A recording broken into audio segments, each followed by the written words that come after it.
내가 떠나가지 아니하면 보혜사가 너희에게로 오시지 못할 거지만 내가 가면 내가 보혜사를 너희에게 보낼 것이다.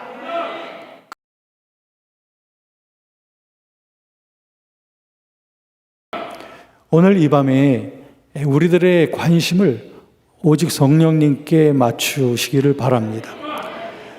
내 뜻이 아니라 성령의 뜻이 무엇인지, 그리고 나의 소원이 아니라 날 향하신 성령의 소원이 무엇인지를 이 밤에 집중하시기를 바랍니다. 모든 은혜가 그 안에 있고 모든 치유와 모든 능력이 그 안에 있는 줄로 믿습니다. 자, 성령님 누구실까요? 성령님은 삼위일체 하나님의 제3위격입니다. 성부, 성자, 성령 한 분이신 하나님입니다. 그럼에도 불구하고 우리는 오랫동안 성령 하나님에 대해서 잘 친숙하지 못했습니다. 그 이유는 여러 가지가 있겠지만 성령께서는 은밀하게 행하시면서 드러나지 않고 역사 속에서 행해 오셨지만 성령의 역사가 없었다면 오늘날 기독교의 역사도 없었는 줄로 믿습니다. 자, 이 성령께서는 우리의 삶 속에 은밀하게 바람처럼 또는 비둘기처럼 때로는 불처럼 우리에게 역사하시는 분이신데요. 이 성령께서 하시는 일과 성령의 의도를 잘 이해할 때 우리들은 형통한 삶을 살 수 있습니다. 제가 말하는 형통한 삶이란 그저 내가 욕심껏 구하고 내가 건강하기만을 바라고 부자 되기만을 바라고 그리고 내가 좋은 명예를 얻기 위하기를 바라는 그러한 형통이 아닙니다. 그것은 로마서 8장 28절의 말씀처럼 하나님을 사랑하는 자에게는 모든 것이 합하여 하나님의 뜻대로 이루어지게 되는 줄로 믿습니다. 즉 우리가 주님의 뜻을 잘 의도를 파악하고 그분의 뜻에 나의 삶의 의지를 맡겨드리면 그러면 로마서 8장 5절 6절에 있는 말씀처럼 우리들이 육신의 정욕을 따라 행하면 우리 마음속에 환난과 곤고가 있지만 우리가 성령을 따라 행하면 우리 영혼 속에 생명과 평안이 있는 줄로 믿습니다. 그러므로 로마서 8장 9절에 있는 말씀처럼 우리들은 성령을 받은 자들이기 때문에 육신의 정욕을 따라 살지 아니하고 성령을 따라 살아가는 것, 그것이 바로 올바른 그리스도인의 삶인 줄로 믿습니다. 네, 로마서 8장 9절에 보면 우리가 하나님의 영을 받았기 때문에 우리가 하나님의 영의 인도하심을 따라 살아가는 자, 그가 참 그리스도인이다 라고 하는 것입니다. 누구든지 그리스도의 영이 없으면 그리스도의 사람이 아닌 줄로 믿습니다. 우리가 그리스도의 사람이라면 우리 영혼 속에 주님이 주시는 성령의 증거가 있습니다. 성령의 확신이 있는 것이죠. 그 확신이란 로마서 8장 15절 16절에 있는 말씀처럼 우리가 하나님을 아버지라고 부를 수 있는 확신이 주어지는 줄로 믿습니다. 그리고 말할 수 없는 탄식으로 성령께서는 우리의 연약함을 위해서 간구해 주시는 로마서 8장 26절에 있는 말씀처럼 성령께서는 내 속에서부터 말할 수 없는 탄식으로 우리를 위해서 간구해 주시는 분인 줄로 믿습니다. 그 말할 수 없는 탄식이 내 속에서 흘러 넘칠 때에 그것은 우리가 표현할 수 있는 말로서 표현할 수 없을 때가 많습니다. 하나님의 그 엄청난 사랑과 그 감격과 하나님이 주시는 그 엄청난 폭포수와 같은 그런 감격을 우리 제한된 우리 언어로서 다 표현할 수 없기 때문에 우리들은 나의 혀와 그리고 나의 구강 구조를 성령께 맡겨드리게 되는 거죠. 그럴 때 내 속에서부터 흘러넘치는 성령의 감동을 통하여 성령의 언어가 내 입술을 통하여 내 혀와 내 구강 구조를 통하여 드러나게 되는 줄로 믿습니다. 이것이 바로 말할 수 없는 탄식으로 성령께서 주시는 감동을 따라서 말하는 방언의 역사인 줄로 믿습니다. 거듭난 자들은 누구든지 방언을 하실 수 있습니다. 방법은 아주 간단합니다.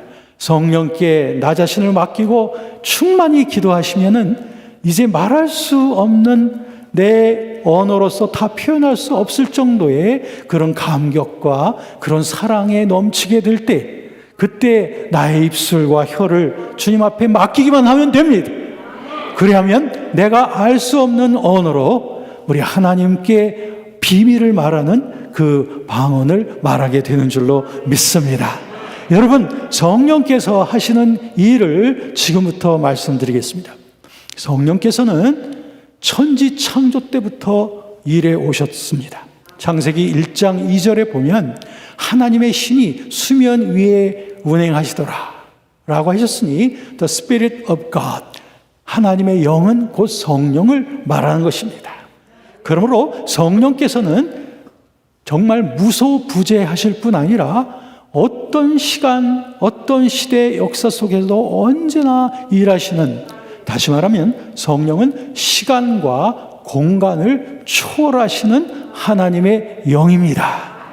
그러므로 성령께서는 과거에도 계셨고 예수 그리스도께서 십자가에 못 박힐 때도 계셨으며 예수께서 부활하실 때도 계셨으며 예수께서 승천하시고 하나님 보좌 우편에 계실 때도 계셨으며 뿐만 아니라 승천하신 예수 그리스도께서는 우리에게 성령의 엄청난 부으심, 성령의 충만한 강림을 이 땅에 약속하시고 마침내 오순절날 성령의 막대한 초자연적인 그리고 전 인류적인 부으심이 시작이 되어진 겁니다.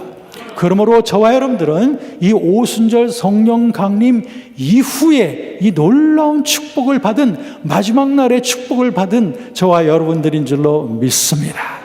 그러므로 이 성령께서는 우리 안에 충만히 임하시기 원하시고, 그리고 성령께서는 우리의 삶을 하나님이 원하시는 방향으로 이끌어가기를 원하시는, 우리 안에 거하시는 하나님의 영인 줄로 믿습니다. 고린도전서 3장 16절 그리고 17절 말씀해 보면 너희가 하나님의 성전인 것과 하나님의 영이 너희 안에 계신 것을 알지 못하느냐. 고린도전서 6장 19절 20절에도 보면 너희가 하나님으로부터 받은 바 너희 안에 계신 성령의 전이다. 너희는 값으로 팔린 바 되었고 너희는 너희 자신의 것이 아니니 그러므로 너희 몸으로 하나님께 영광을 돌려라. 아멘. 여러분, 거듭난 저와 여러분들은 더 이상 죄의 종이 아니라 그리스도 예수 안에서 의의 종이 된 줄로 믿습니다. 그리고 저와 여러분들의 육신과 여러분의 시간과 여러분의 소유와 여러분들의 모든 인생의 모든 역사는 여러분의 것이 아니고 그리스도의 것인 줄로 믿습니다. 그러므로 형통한 삶의 비결은 그리스도께 드려진 바 되어진 우리들이 그리스도께 드려진 자답게 살아가는 데서부터 시작이 되는 겁니다. 성령께서는 우리를 항상, 하나님께서는 우리의 삶을 몽땅 다 받으시고 우리를 하나님이 원하시는 방향으로 우리의 삶을 이끌어가기를 원하시는데 그 뜨거운 열심으로 끊임없이 우리를 그러한 길로 인도하기를 원하시는데 나의 자아가, 그리고 나의 죄된 정욕이, 또 나의 세속적인 욕망이 나를 가로막아서 계속 성령님의 인도하심과 감화를 자꾸 가로막게 되면, 자꾸 저항하게 되면 내 영혼 속에 아까 말씀드렸죠? 환난과 곤고가 계속이 되어지는 것입니다. 그것은 결코 형통한 삶이 아니라 불통한 삶입니다. 여러분은 형통한 삶이 되기 원하십니까? 불통한 삶이 되기 원하십니까? 형통한 삶이실 겁니다.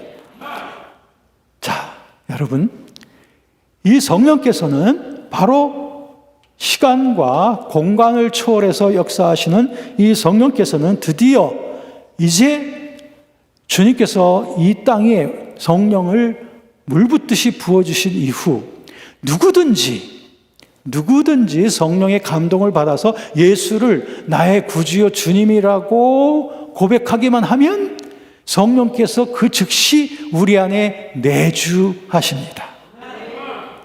누구든지 성령으로 아니하면 누구든지 예수를 주님이라고 말할 수 있는 사람이 아무도 없다고 그랬죠. 그러므로 우리가 예수님을 주님, 나의 구주라고 말할 수 있으며 하나님께 아버지라고 확신 있게 고백할 수 있는 것은 바로 성령의 감동인 줄로 믿습니다. 그런 분들은 그 영혼 속에 성령께서 내주하고 계시는 줄로 믿습니다. 여러분, 우리 성도들이라고 하죠. 거룩한 무리들입니다. 왜 거룩한가요? 우리 안에 성령께서 거하시기 때문에 거룩한 줄로 믿습니다. 여러분, 한번 옆 사람 얼굴 한번 쳐다보십시오. 성령께서 거하시는 옆 사람의 얼굴을 한번 쳐다보십시오. 거룩하십니까? 거룩한 얼굴입니다. 할렐루야. 네, 그렇습니다. 성령께서 우리 안에 거하시기 때문에 우리들은 거룩한 줄로 믿습니다. 자, 그러면 우리가 얼마나 축복된 사람들이냐? 오순절 이전과 오순절 이후를 비교해서 말씀드릴게요. 오순절 이전에도 성령의 역사는 있었습니다. 구약의 성도들에게도 성령의 역사는 있었습니다. 그런데 오순절 이후하고 상당히 다른 점이 있습니다.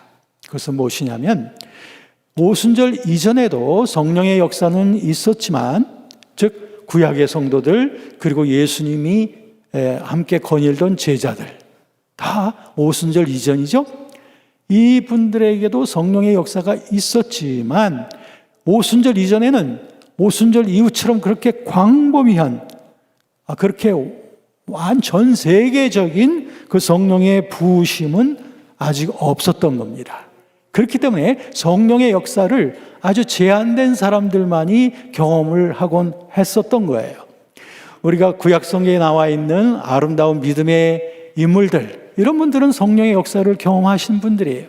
예언자들과 선지자들, 그리고 사사기에 나오는 사울이라든지 삼손이라든지 다 성령의 역사를 경험했어요. 그런데 모든 전 인류와 모든 이스라엘이 다 성령의 역사를 경험했던 것은 아니었죠. 그러므로 오순절 이전의 성령의 역사는 있었지만 그 범위에 있어서 상당히 제한되었었다. 그런데 우리들은 어떻습니까? 오순절 이후에는 성령은 시간과 공간을 초월하셔서 성령은 지구상 어디든지 안 계시는 곳이 없습니다. 역사 안 하시는 곳이 없습니다. 어디든지 또 누구든지 성령께서는 역사하실 수 있는 줄로 믿습니다. 이 엄청난 축복의 시대에 우리가 살고 있으니 우리가 성령께서 역사하시면 80억 인구 모든 사람들에게 성령께서 역사하시면 그들이 예수를 구주라고 믿게 되는 줄로 믿습니다. 우리가 복음을 전도할 때에 성령님께 간구하면서 하나님, 성령께서 저 영혼에게 역사해 주어서 죄에 대하여 의에 대하여 심판에 대하여 깨닫게 하여 주시고 생명 되신 예수 그리스도께로 나오게 하여 주옵소서. 성령의 역사가 없이는 우리가 복음을 전해도 열매가 없습니다. 사도 바울도 그것을 진작에 깨달았습니다. 그래서 고린도전서 2장 4절 5절에 보면 사도 바울이 말씀하시기를 내 말과 그리고 내 전도하는 것이 지혜에 권하는 말과 사람의 설득하는 말로 하는 것이 아니라 오직 성령의 나타남과 능력으로 하여 너희로 하여금 사람을 의지하지 말고 오직 하나님의 능력만 의지하게 하려 하였노라. 그렇습니다. 여러분, 전도의 능력, 그것은 바로 성령님을 의지하는 것입니다. 성령께서 일하시도록 간구하는 것입니다. 성령께서 그 영혼에게 부닥치시고 성령께서 그 영혼에게 죄에 대해서 책망케 하시고 그리스도를 밝혀주시면 그들은 중생하게 되는 줄로 믿습니다. 그러므로 여러분, 이 성령의 내주가 우리 안에 시작이 되어진 것은 범위에 있어서 우선 오순절 전과 후가 비교가 된다. 두 번째는 또한 그 정도에 있어서도 비교가 됩니다. 정도에 있어서도 보면 그 오순절 이전에는 성령의 역사가 있었지만, 그러나 오순절 이후처럼 이렇게 구체적이고 아주 깊은 곳까지 미치지 아니했던 것을 보게 되는 것입니다. 구약시대도 아주 특별한 그 성령의 역사들을 통해서 예언을 한다든지 능력을 행하는 일도 있었고, 그리고 많은 성서 저자들도 성령의 감동을 받긴 받았습니다. 그러나 사도행전 이후, 그러니까 사도행전 2장 이후에 오순절날 성령의 부음이 확장되어지고 난 다음에는 모든 사람들에게 성령께서 아주 깊이 있게 역사하고 계시는 걸 볼 수 있습니다. 그 중요한 그 말씀이 오늘 여러분들이 읽어보신 요한복음 7장 37절부터 39절까지인데요. 그것은 예수님께서 아직 승천하시기 전에 하셨던 성령 강림에 대한 예언의 말씀이었습니다. 그때 예수님께서는 제자들에게 말씀하셨죠. 그때 말씀하시기를 너희가 누구든지 믿는 자에게는 그 배에서 생수의 강이 흘러 넘칠 것이다. 그때 아직 그들에게 성령이 충만히 거하지 아니하셨다. 왜냐하면 예수께서 아직 영광을 받지 아니하셨을 때였다. 아시겠죠? 이때는 아직 예수님께서 승천하시기 전이었기 때문에 비록 성령께서 일하고 계시지만 그 제자들이 성령으로 충만히 받지는 아직 못하고 있었을 때였다.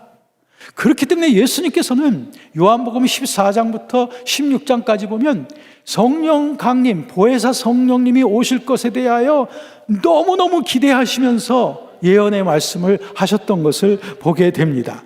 요한복음 14장부터 16장까지가 성령장입니다. 그런데 그 성령장의 매우 중요한 특징은 뭐냐면 예수님이 하셨던 말씀을 사도 요한이 요한복음 14장부터 16장까지 성령을 가리켜서 말씀하실 때 특별히 매우 중요한 단어가 있죠. 그것은 바로 보혜사. 보혜사라고 하는 그 단어가 요한복음 14장에도 나오고 16장에도 나오는데 사도 요한은 성령을 바로 보혜사라고 표현을 했습니다. 이 보혜사라고 하는 것은 여러 가지 말로 번역이 되어집니다.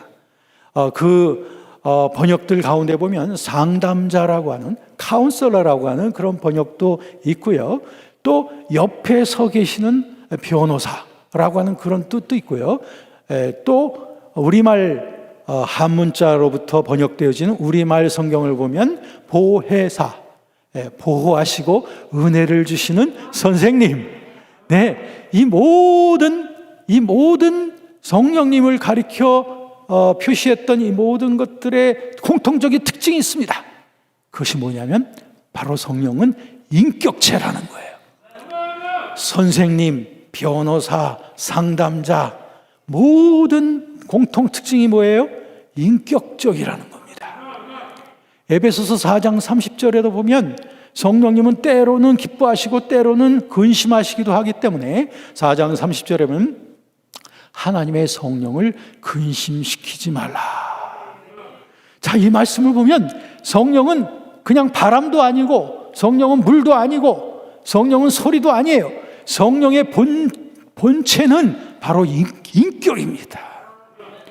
그렇다면 이 성령은 또 다른 보혜사라고 요한복음에 표시되어져 있는데, 또 다른 보혜사라고 말씀하셨을 때는 예수님이 제자들과 함께 거하셨을 때는 예수님께서 제자들의 보혜사였었던 겁니다. 그런데 이제 예수님께서 부활 승천하실 때에 제자들에게 말씀하셨죠. 내가 너희를 떠나가는 것이 너희에게 더 유익하다. 내가 떠나가지 아니하면 보혜사가 너희에게로 오시지 못할 거지만 내가 가면 내가 보혜사를 너희에게 보낼 것이다. 그러므로 너희에게 그것이 훨씬 더 낫다. 여러분들은 바로 예수님의 제자들보다도 더 나은 시대의 축복을 받은, 오순절의 축복을 받은 성도들인 줄로 믿습니다. 여러분 축하드려요. 여러분 안에 거하시는 거룩한 성령, 보혜사 성령님은 인격이십니다. 인격이신 성령님을 인격적으로 대하시기를 주의 이름으로 축원합니다.